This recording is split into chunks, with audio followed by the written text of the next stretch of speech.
there was a request to talk about, I guess, have a think about sleep difficulties. I think I won't go over this. This was the introduction on who we are and what we're doing, but you probably all kind of know that. I think one of the things we were just thinking about was whether I recognise that we recognise that the numbers have sort of dropped who are logging into this, and what we might think about is just how to, perhaps going forward, this is our 5th session of just how to move forward with this, because we started it quite quickly. I think it was really important to have it kind of in place and just working out the best way to continue with these and being able to reach the people that need it. So yeah, but today, as I said, we're going to focus on sleep difficulties, just recapping from previous situations. I think sessions, sorry. I think we're very aware of how with COVID-19 there's a lot of increased anxiety and stress, and I think where we'll come on to talk about is why we're talking about sleep difficulties is, as we know, anxiety, stress, worry can have a significant impact on our abilities to sleep. But previously we've talked about how our brains are brilliant at problem solving, but how when we go into that kind of way of thinking and there is no obvious solution, it can lead us to kind of ruminate, and those what ifs and those anxious questions go round and round in our minds and can lead us to catastrophize, kind of think the worst thing's going to happen in the future, or we just get stuck on those thoughts. And obviously, as we just mentioned, that increased anxiety can lead us to develop sleep difficulties. So I think generally, actually, sleep problems are really common, and most people have some periods within their lives where they do find it harder to sleep. It's really important to recognize that it's a normal thing. It can last, sometimes their sleep difficulties can last for a month or so. The various causes, it can be physical health problems, but any mental health difficulties, sort of stress and anxiety, and there is kind of growing evidence that actually sleep problems are becoming more common during the coronavirus crisis. And I think we can see because of the increased levels of worry, anxiety and stress that people are having, that's not kind of probably as much of a surprise. And I think where we're going to talk about today is that actually, like I said, that sleep problems are quite normal. We're going to think today about a lot of strategies to manage those, or some strategies to help you manage those. But it's where perhaps it's worth seeking medical advice or more support is actually if you're finding sleep difficulties don't improve, if they're persisting for a kind of month, or they're having a really significant impact on your ability to function. And that's okay. So just thinking kind of briefly, I guess, about the sort of basically the vicious cycle of sleep difficulties. I think we all know that where we have a lack of sleep, then actually, understandably, when we haven't had a good night's sleep, we feel kind of tired, we feel fatigue, we perhaps probably struggle to cope with that day. And often when we struggle with coping, it can make us feel low, more stressed, worse about ourselves, worse about our ability to be able to cope. And that in turn can create anxiety and worry. And we know that anxiety and worry can create a lack of sleep. And actually we can sort of start, I think, recognizing that this is a cycle. So it's not that we start with a lack of sleep. Actually, we can start in any of those places, but what we know is that it can build and build. And I think also the less sleep we get, the more we worry about the fact that we've had less sleep, that then we're more likely to not be able to sleep, and it just can grow and create a lot of problems within ourselves. So I think one of the things just to think about is actually those basic sleep hygiene ideas. So making sure kind of we've got the basics right before we go on and deal with any other bits that are there. And you probably all know this. We're often always really good at recognizing these ideas, not so good at putting them into place. So some of the kind of basics of the sleep hygiene ideas. So reducing intake of stimulants, so caffeine, alcohol, kind of nicotine. So not having that coffee after dinner, making sure you don't have any coffee after 3 o'clock. Reducing your alcohol intake, reducing your nicotine intake, because actually all of those can affect how well we sleep. Being able to create a relaxing environment in your bedroom. And if you're someone, I know it can be tricky at the moment, given the current situation, but it's sort of that adjustment when you're having to work in your bedroom as well with the kind of COVID-19 situation, is actually how can you transition that bit of this is my office, but transitioning it, whether you can change it, whether you can add things in to make that feel like a relaxing environment when it can come to bedtime. Because I think obviously the rule would normally be, and the recommendation would normally be, don't work in your bedroom, keep your bedroom as somewhere to sleep. I think we recognize that actually that's not always that easy if you're working from home and you've got children around, that we have to do that. So there might be some way of, can you change your environment in that evening to make it a bedroom rather than a workspace? So making sure you take your work out of the room, put it downstairs, put in different lighting. If you've got something, put a low light, put a lamp in, put some music on. Make an effort to change your environment so it is no longer your workspace, it does become your bedroom, and you have those triggers to show that it's your bedtime, it's your bedroom, and it's somewhere that you go to sleep in. Right now, creating a soothing pre-sleep kind of routine, so the thing that works for you that will help you wind down. So for some people that's every night having a bath, some people that might be doing a meditation for kind of 10 minutes before you go upstairs to bed. The books, setting out for you and working out for you what works. And I think there are plenty of ideas online about how to do that, but that's really important. Avoid using anything that emits white light, so phones and kind of iPads. And normally I think it's for a couple of hours, certainly an hour before you go to bed. And I know that's really hard because we spend a lot of time on our phones and our iPads, and even more so now because it's our way of communicating with friends and with the world. But actually in your pre-sleep routine, making sure that when you start that, the phone goes away, because what we know is that white light is a stimulant. It tricks our brain into thinking it's still daylight and can affect our sleep cycle. Similarly, avoiding exercising in the evenings, certainly vigorous exercising, because that can be difficult. Again, it can get you kind of stimulated, get you feeling awake, and then avoiding napping during the day if you can. I guess the advice is slightly different if you're working on shifts that you might benefit if you're doing a night shift, having a brief nap before you go to work. So it's, but kind of if you're not working kind of night shifts and you're working normal hours, then kind of napping, trying to avoid napping during the day, regardless of how tired you are, and trying to keep to a good sleep routine. So waking up and getting up at the same time each day, even if you don't feel like you've had enough sleep that night and the temptation is to lie in, actually if you can still get up at the same time so that you can make sure you are kind of, you get your body into that regular routine, and keep your sleep cycle as similar as possible.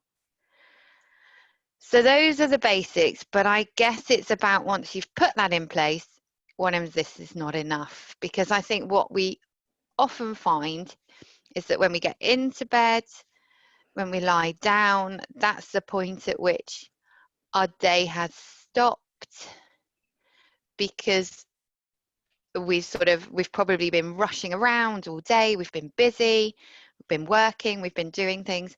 So when we lie down, that's when all those kind of thoughts start to come in. So we can lie down, we stop, and our brains probably go, well, hey, that's that moment where I can think about this, think about that, think about this that I've been putting off all day. And so it might be that we lie there and go, oh my gosh, what happens if this happens tomorrow? What if I forget about that? Why haven't I done that?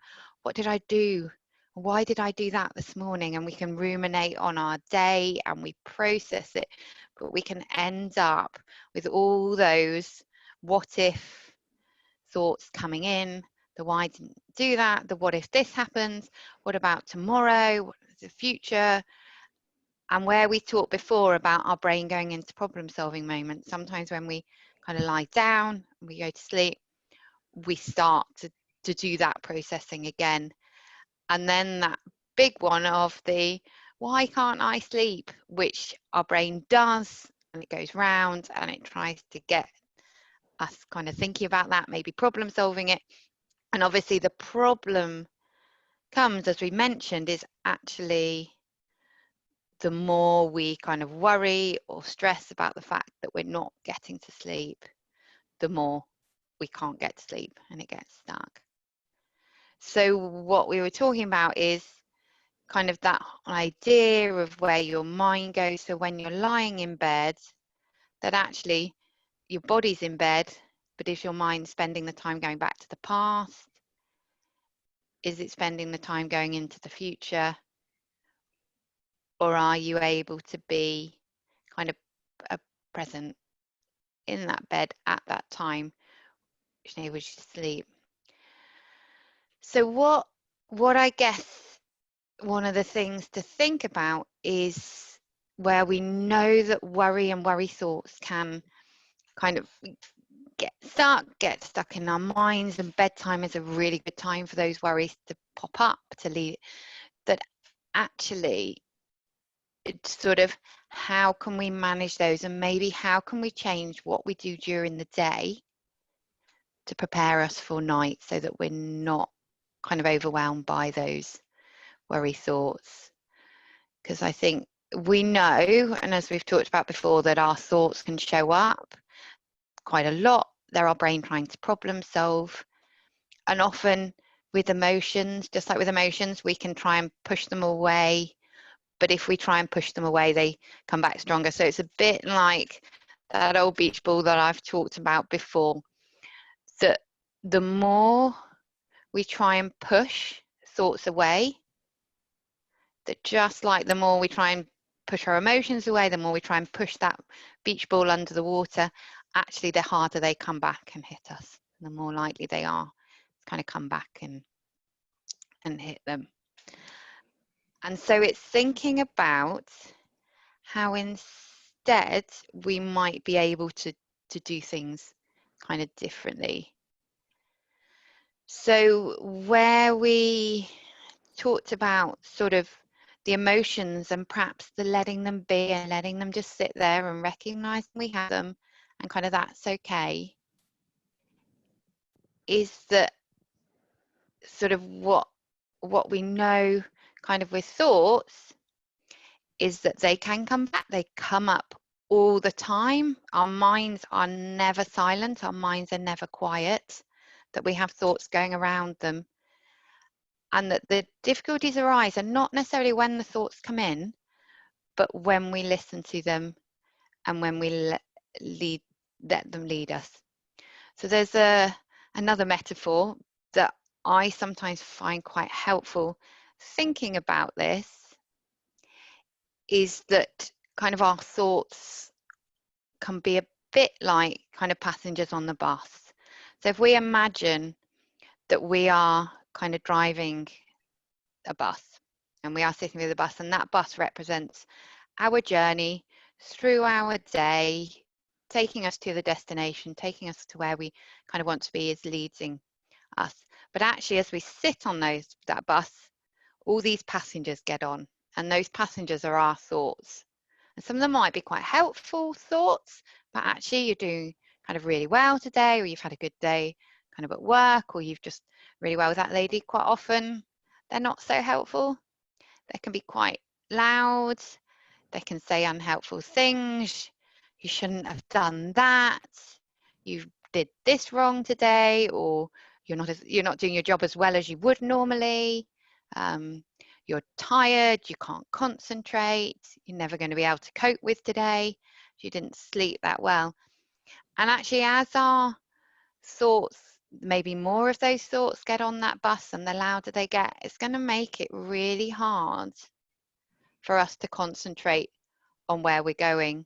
So that bus might be hard to get towards that destination, or we might kind of worry about what the people are saying and think, oh gosh, I can't do this, I can't drive this bus. Maybe I just need to stop and get off, and maybe I can't do this anymore. Maybe I'd avoid, because those voices are feeling quite loud. We might want to fight with them. We might want to try and throw those passengers off the bus, fight with those thoughts and get rid of them. But actually what we know, if kind of on a, if you're trying to perhaps argue as the bus driver with that passenger that's being really noisy and really loud, the likelihood is they're just going to get louder, and it's going to bring more emphasis to it, and it's going to make it kind of worse, and it's going to make it really difficult for you to continue going in the direction you're trying to go to do. So you mentioned those values, those bits that are important to you, because you're so distracted by kind of those louder thoughts, those louder voices that are coming on. So what we talked about is that actually, rather than listening to those passengers, it's just about kind of that we can recognize that who gets on, identifying that's there, but actually seeing them as passengers, seeing them as somebody sat on the bus rather than somebody you have to listen to, that you have to pay attention to, that actually, or what they're saying is valid. So it's about maybe being able to kind of detach yourself from those thoughts, detach yourself and seeing them, they're just passengers. They might get off again in a minute, but being able to kind of, and a way to do that is to be able to sort of notice, name, and when we look about accept. So it's saying that, oh, look, that worry about what's going to happen at work tomorrow has shown up again. Isn't that interesting? Or, oh, look, that thought about what I said to that person yesterday has come in. They've got on my bus. And sort of that way, a bit like where we talked about that, accepting that feeling and noticing that feeling, oh, I'm feeling about this today, being able to do something similar with your thoughts, being able to recognize that, oh, look, it's popped up again, and naming them can just enable you to take that step back, sort of that message of noticing what your mind's doing rather than getting perhaps caught up in specifically what's being said. Okay. Now, with some worries, that's okay. Some worries we can do that. We can just say, oh, look, yes, that worry's popped up again. Isn't that interesting? Or I'm noticing that. Sometimes we can notice that worries can keep showing up, that they're recurrent, that also they feel too big, they're too huge, they're that really loud passenger that won't stop shouting. And then what it can be really helpful to do is just identify a worry time. So a time when you can have 15, perhaps 20 minutes to yourself to just allocate that as, that's the time I'm going to worry, that's the time I'm going to think about these worries and pay attention to these worries. So then when you can think that big worry shows up, you can just write it down or put it in your phone if that's easier, where it's handing in notes. So have a kind of start to list, and it's saying to your mind, thanks for reminding me of that one. I'll add it to my list to deal with. I'll put that on my kind of to-do list. And then when you get to your worry slot, that point at which you want to deal with your worries, you can revisit that list. So it's getting it out of your head, putting it onto a list, and then being able to go through each one and identify if it still feels a problem. So just look at those lists and think, actually, does this concern me right now? is this something that I need to deal with? Cross it off if it isn't. Keep it on there if it is. And then with each worry or concern, it's about identifying those things that you can do to address it. So a bit like we've talked in previous sessions, that idea of identifying which ones you can control, or you can feel you can have some control on, which bits you think, actually, I can do something about that. I can change this, or I can do this instead. I can create this for myself, to identify how you might be able to address those worries and concerns. And then being able to acknowledge those worries, those things that actually you can't do anything about, because they might be there, and notice those and accepting those. And after that kind of worry time, one of the things that can be useful to do, as we mentioned previously again, was this idea of kind of the leaves on the stream exercise. And what I just thought I'd do is actually talk you through that, so that we can go kind of through that and do that now. Because although it's a useful one to do at the kind of, as you're drawing your worry time to a close, it's a useful one to do at any time. And you can choose to do this, and a good one to practice. And I guess the aim of the leaves on the stream exercise is about where we've talked about being able to notice those thoughts, but being able to detach yourself from them and place them outside kind of yourself. So it's the idea of being able to notice the thoughts and feelings that you have, but being able to kind of let them go. So what I'd just like you all to do, if that's okay, is just find a way of sitting comfortably where you are, with your feet kind of grounded on the floor. That's rest, and just close your eyes, or find a fixed spot near to you in the room you want to just fix your eyes on, whichever feels most comfortable for you.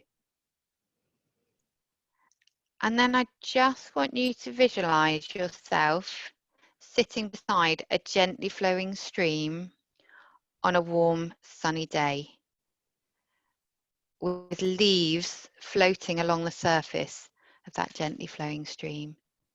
And just take a moment to kind of really notice how it feels sitting there. Feel the warmth of the sun on your skin. Maybe there's a slight breeze in the air. You might see the ripples of the water. You might be able to hear things. Just really concentrate for a moment on what it's like being by that stream.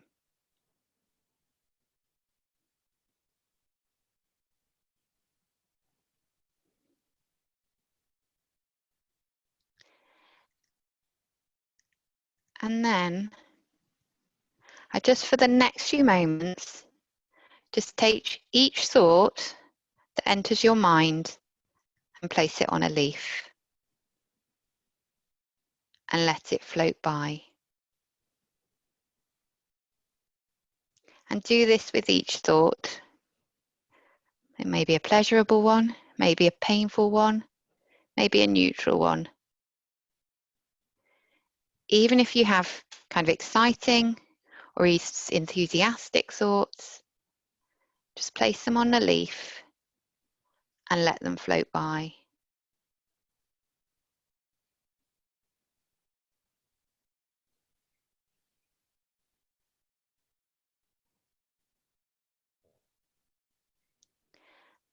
And if your thoughts momentarily stop, don't worry, just continue watching the stream. Sooner or later, you will notice your thoughts start up again. And when they do, just take each thought, place it on a leaf, and then allow it to float down the river or stream.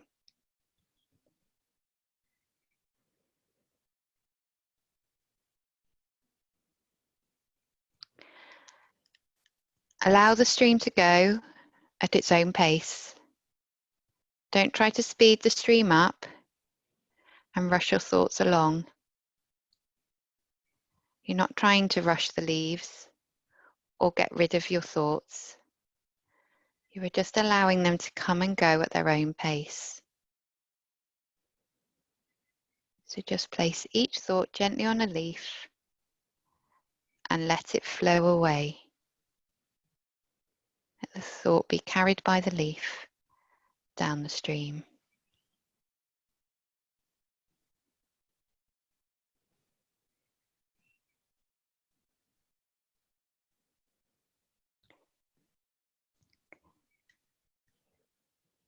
And if your mind says, this is silly, I'm bored, I can't do this, I'm not doing this right, just place those thoughts on leaves too and let them pass.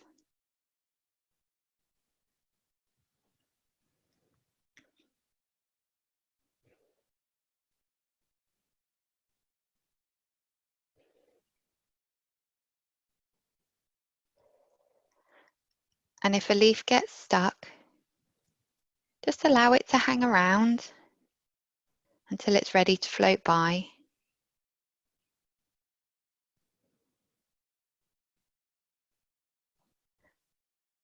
And if the same thought comes up again, just place it on another leaf and watch it float by again down the stream.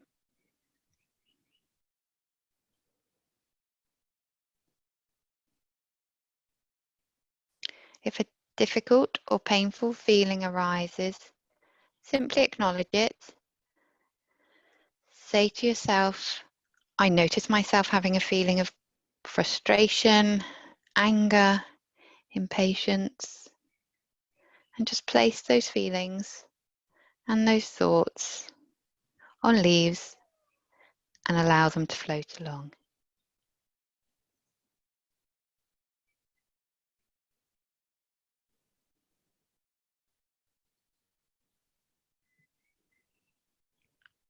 From time to time, your thoughts may hook you and distract you from being present in this exercise. This is normal. As soon as you realize that you have become sidetracked, just gently bring your attention back to the exercise.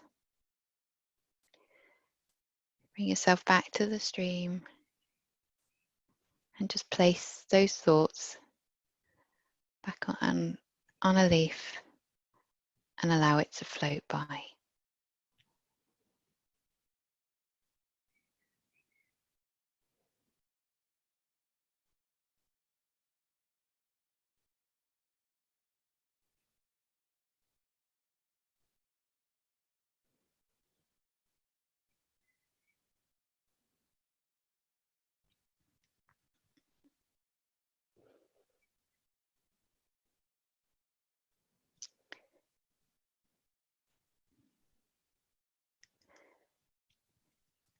Okay, we're now going to kind of bring this exercise to a close. So if you can just bring your mind back to the room, open your eyes and stretch if you need to, move around a bit, and yeah, then bring your attention back. Okay.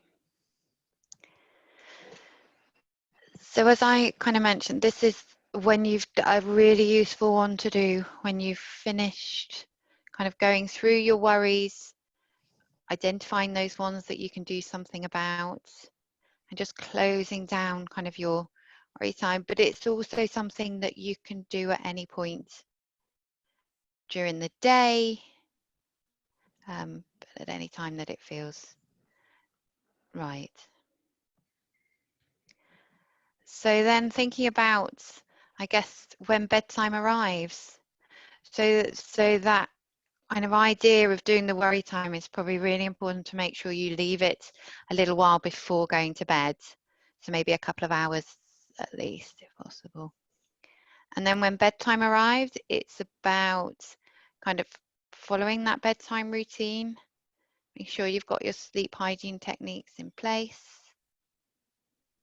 And you'll probably find that thoughts will pop up as you go to bed, but you can use that same strategy that we've talked about acknowledging those thoughts, writing them down to deal with in your next worry time the next day. So making a note of it, saying, thank you, mind, for reminding me of that, putting it down in your book so that actually you can detach yourself from that thought and let it go.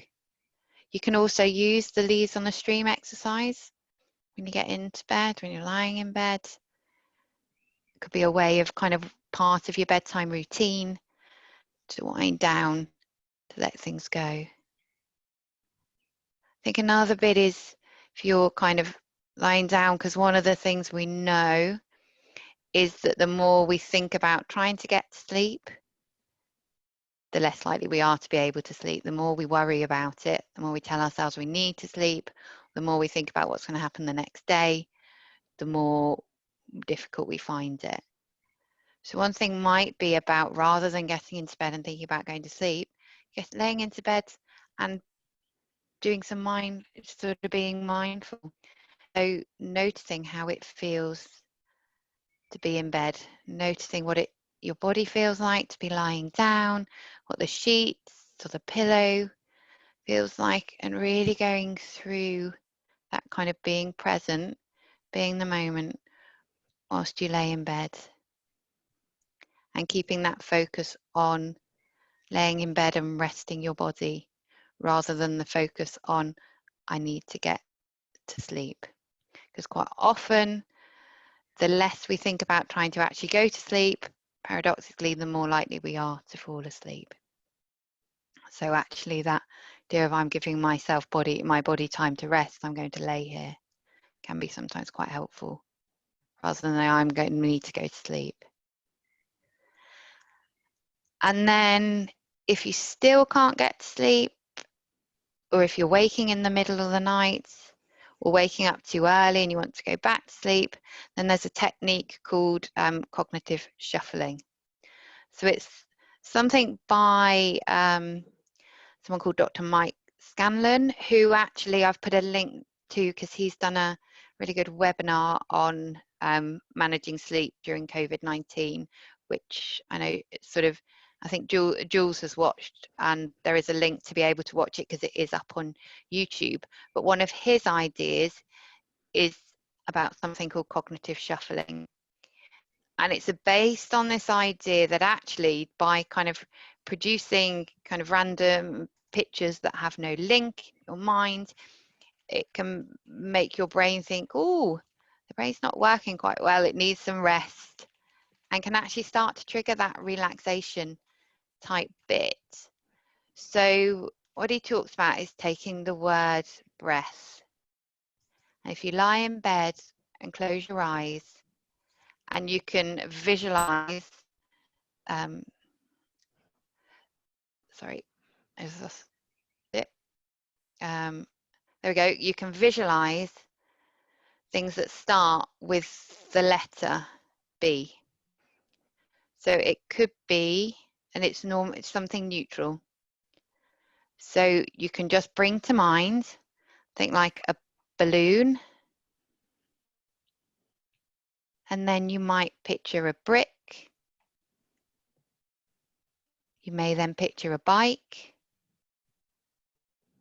You might then picture kind of a baboon. And instead of you not aiming to race through a list of words, you can just pause, picture each one, and then move on to the next. And when you're bored with that letter or you can't think of anymore, just move on to the next. And you're not trying to link them, you're not trying to make up stories about any of the words. You're just picturing kind of different images. And actually what you often find is that, and you can keep going until you fall asleep. And some people nod off within the first few minutes. Other people, it might take a bit longer. but actually this can often work. It's a good technique. So I guess just to summarize and to wind up, we know that sleep difficulties are common, especially over periods of stress or worry, that COVID-19 and the worry it brings is increasing probably the amount of sleep difficulties. That's the thought. I think it's really important to remember that vicious cycle when it comes to sleep difficulties of sort of the less sleep we get, the more tired we feel, the less easy it is to cope with the day, the more anxious we feel, the more likely we are to have sleep difficulties, and just working out how we break kind of that cycle. Those ideas of good sleep hygiene, and there's lots of information on the internet about that and how to do that, but also about recognizing the impact of worry thoughts on our sleep and what we do during the day and how we manage our thoughts during the day is a really good way of preparing ourselves for that sleep and for bedtime. So that detaching from our thoughts. So the passengers on the bus idea, and recognizing that they are thoughts, but we don't have to be driven by them. And then creating a worry time, or a time, a dealing with my thoughts time might be a better way of seeing it, where you can look at those, you've written them down, you've got your list, you can look at those thoughts, you can get rid of ones that aren't still an issue, you can identify the things that you can do to help manage some of those worries, and then using the mindfulness technique of leaves on a stream to let those worries go. And then we've got the mindfulness sort of at bedtime. So either using that leaves on a stream exercise at bedtime, or you just lying in bed mindfully and focus on laying in bed, lying down. And then that final one is that cognitive shuffling technique for when you wake up in the night, you're struggling to sleep, things won't work. Okay. And then, as we previously mentioned, the resources. So there's the Headspace for Work app that we've talked about, which has meditation and mindfulness exercises. There's the Mind website, which has got useful techniques, particularly on sleep difficulties. There's the leaves on the stream exercise we talked about.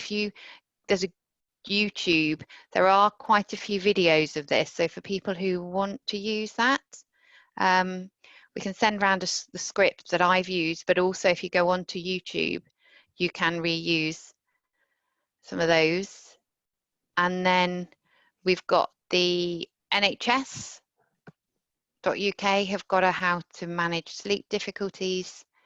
And then the other bit I mentioned with Dr. Mike Scanlon is that there is this webinars that are being used by the SKB, and they got the YouTube. Again, they've got their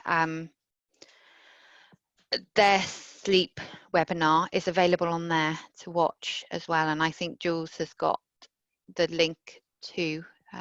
So if anybody wanted it particularly, we can email that one out to you. Okay, so I think that brings us to the end. Okay. If you want to stop the recording, and I will remove my screen.